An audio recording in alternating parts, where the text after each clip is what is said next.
All right, today we're going to do Unit 6, Lesson 1, which is going to be a lot of brand new information for you. All right, we are now moving into our unit on quadratic functions. So a quadratic in standard form is y equals ax squared plus b plus c, or bx plus c, sorry. Just keeping in mind that the A, the B, and the C would be numbers, all right? The x squared and the x stay the same. Now, the C is going to be the y-intercept. So 0, comma C is going to be where your parabola crosses the y-axis.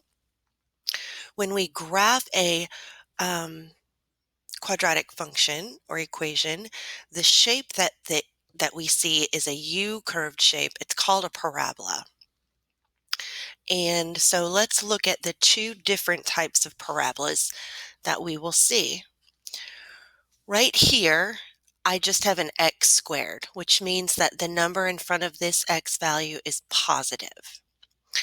So when I graph this, it will look like the letter U, where my arrows are pointing up to the positive values of y. If it is negative, like in this second example, it will be going downwards with the arrows pointing to all the negative values of y. All right, so that's good to know. Let's talk about the axis of symmetry. The axis of symmetry is a vertical line that goes through the vertex and it breaks the parabola or line into two equal parts. So if you look at this example that I drew right here, the axis of symmetry is this line that cuts it directly in half. And that axis of symmetry always goes through the vertex. Okay, so when we're talking about the axis of symmetry, it is going to be the x value of the vertex. If I need to find that by just looking at the equation instead of graphing it, I would use this formula, negative b over 2a. And we're going to look at an example of that in a minute. Okay, so what is the vertex? The vertex is the turning point of the parabola. So in this example, it is the lowest part of the parabola, so it is called a minimum. If I drew one that looked the other way, if I drew one that looked like this up there would be the maximum, all right? So minimum and maximum. So what we're going to do is we're going to jump right into doing an example. We're not going to do all of these, all right, just for sake of time. So let's look at number 1. Actually, I want us to look at all three really quickly and determine if each one is a minimum or a maximum. So again, to determine that, we look at the x value. The x value here is a positive. So that means that the parabola is going to face up and it will have a minimum. Number 2, that's a negative value of x. So my parabola will go down and it will have a maximum. So min and max is kind of backwards from the sign that you see, okay?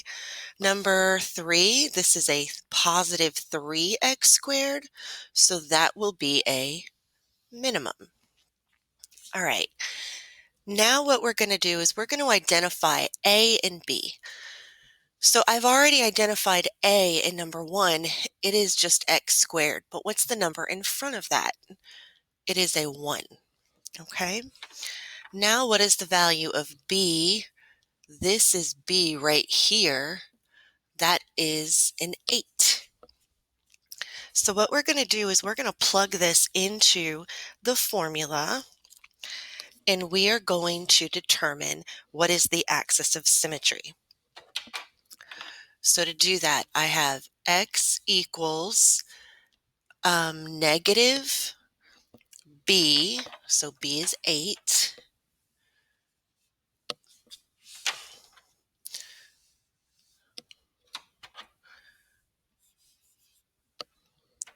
divided by 2 times a, and a in this case is 1. So 2 times 1. Now I'm going to simplify this. Negative 8 divided by 2 is negative 4.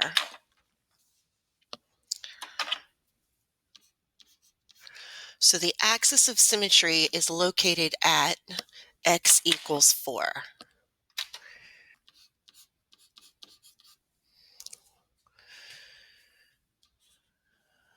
All right, now let's find the whole vertex. So I know that it's going to include this negative 4, but I now need to find the y value. So in order to find the y value, here's what I'm going to need to do. I am going to use the original function y equals x squared plus 8x plus 15. And now that I know the x value is 4, or negative 4 rather, I'm going to plug that in everywhere that I see an x. So negative 4 squared plus 8 times negative 4 plus 15. So negative 4 squared is 16. 8 times negative 4 is negative 32 plus 15. And if I add all those together, I get negative 1. So negative 1. So my vertex is located at negative 4, comma negative 1. And then just a side note, if I needed to know the y-intercept, the y-intercept is going to be 0, comma 15.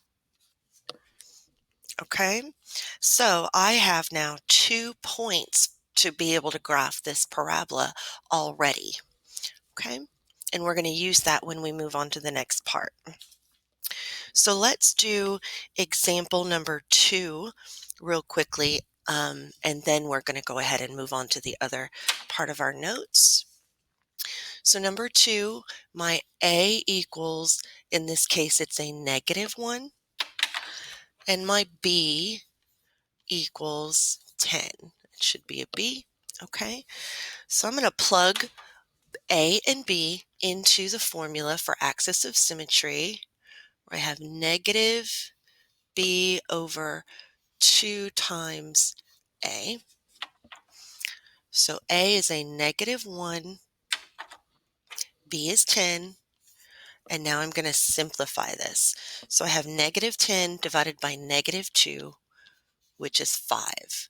So my axis of symmetry is located at 5, which also means that the x value of my vertex is 5. I just carry it right over. Now I'm ready to find the y value of my vertex. So let's write this function. Y equals negative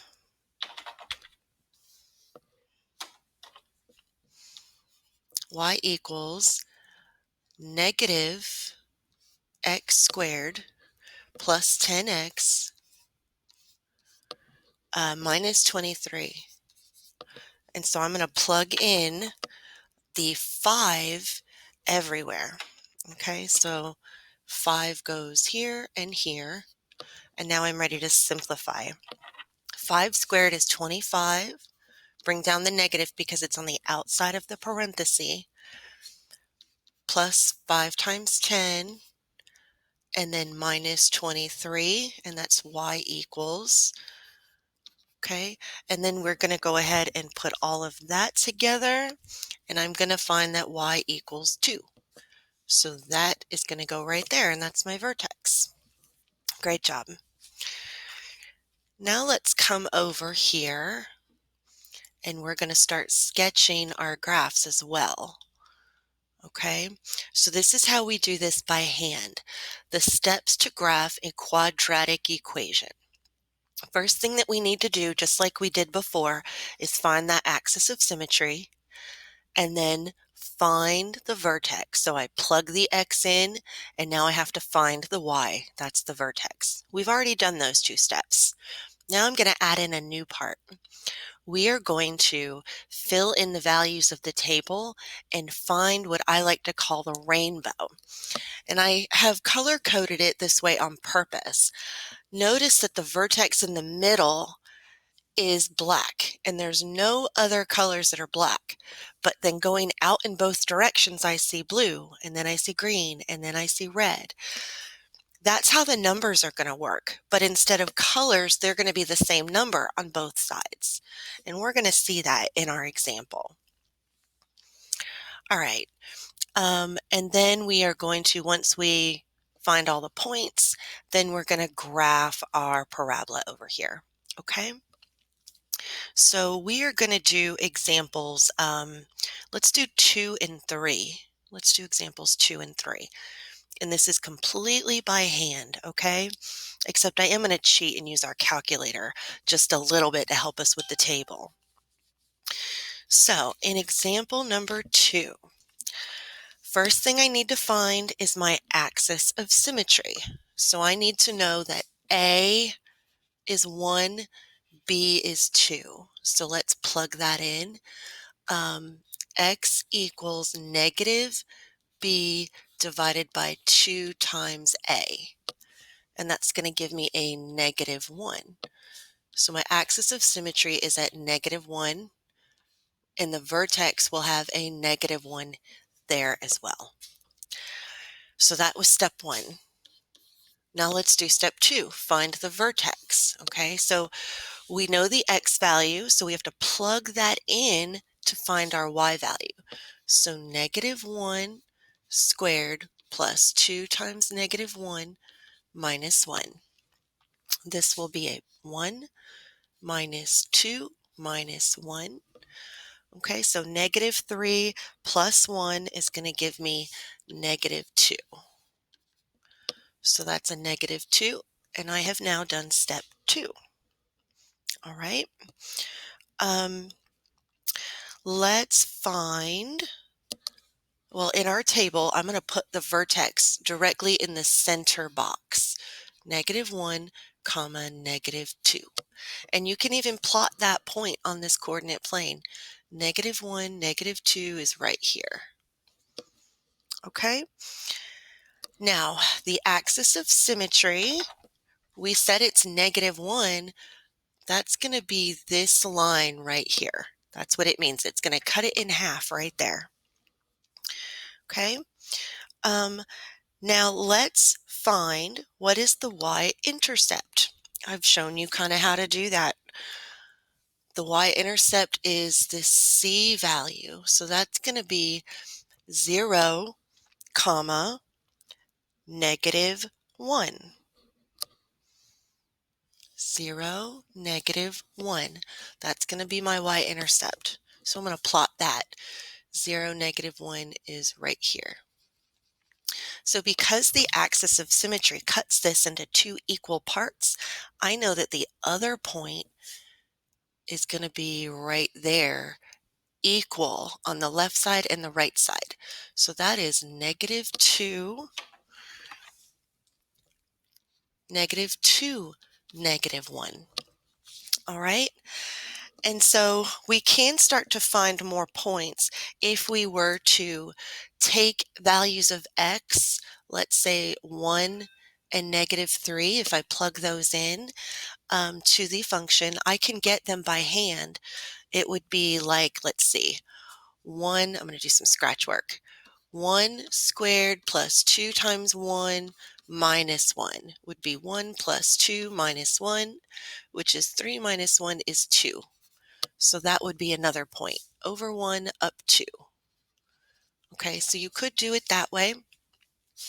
And then if this is 2 to the right from the axis of symmetry, the other point will be 2 to the left of the axis of symmetry, which will be negative 1, 2, 3, positive 2. Okay? And I want to point out when I say the rainbow, what do I mean? Notice Okay, this is in the center, and then I have a -1 and a -1 paired up. And then I have a +2 and a +2 paired up. The center of the rainbow is always the vertex. So if you're looking at a table only, not a function, not a graph of the function, just a table, you could find the the vertex by finding the rainbow. Okay? All right, and now let's go ahead and sketch this kind of like that. Doesn't have to be perfect. Okay?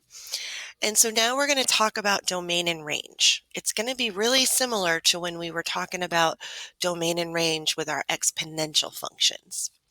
So the domain, if you notice, this is going up and out infinitely in both directions. So my domain is going to be all real numbers. But what about the range? The range is how far up and down it can go. So this function will go up forever, but will it ever go below this line right here where the vertex is? And the answer is no. It will never go below this point. So what I can say for my range is that it is going to be greater than or equal to that y value there at -2. The y values are always going to be greater than or equal to -2 because that is the location right there of the vertex. So y is greater than or equal to -2. All right. I know that's kind of a lot to take in for one problem, but I promise that you won't have to do it by hand all the time. But it is important to understand where these features come from. So let's look at number 3 now, okay? So I got to do step 1, which is find my axis of symmetry.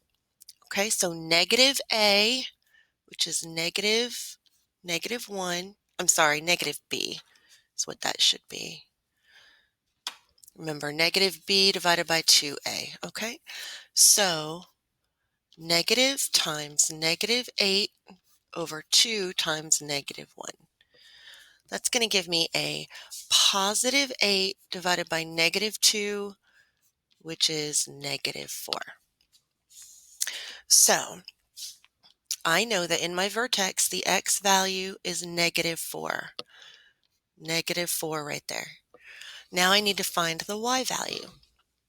So plug in -4 into the function everywhere that there's an x.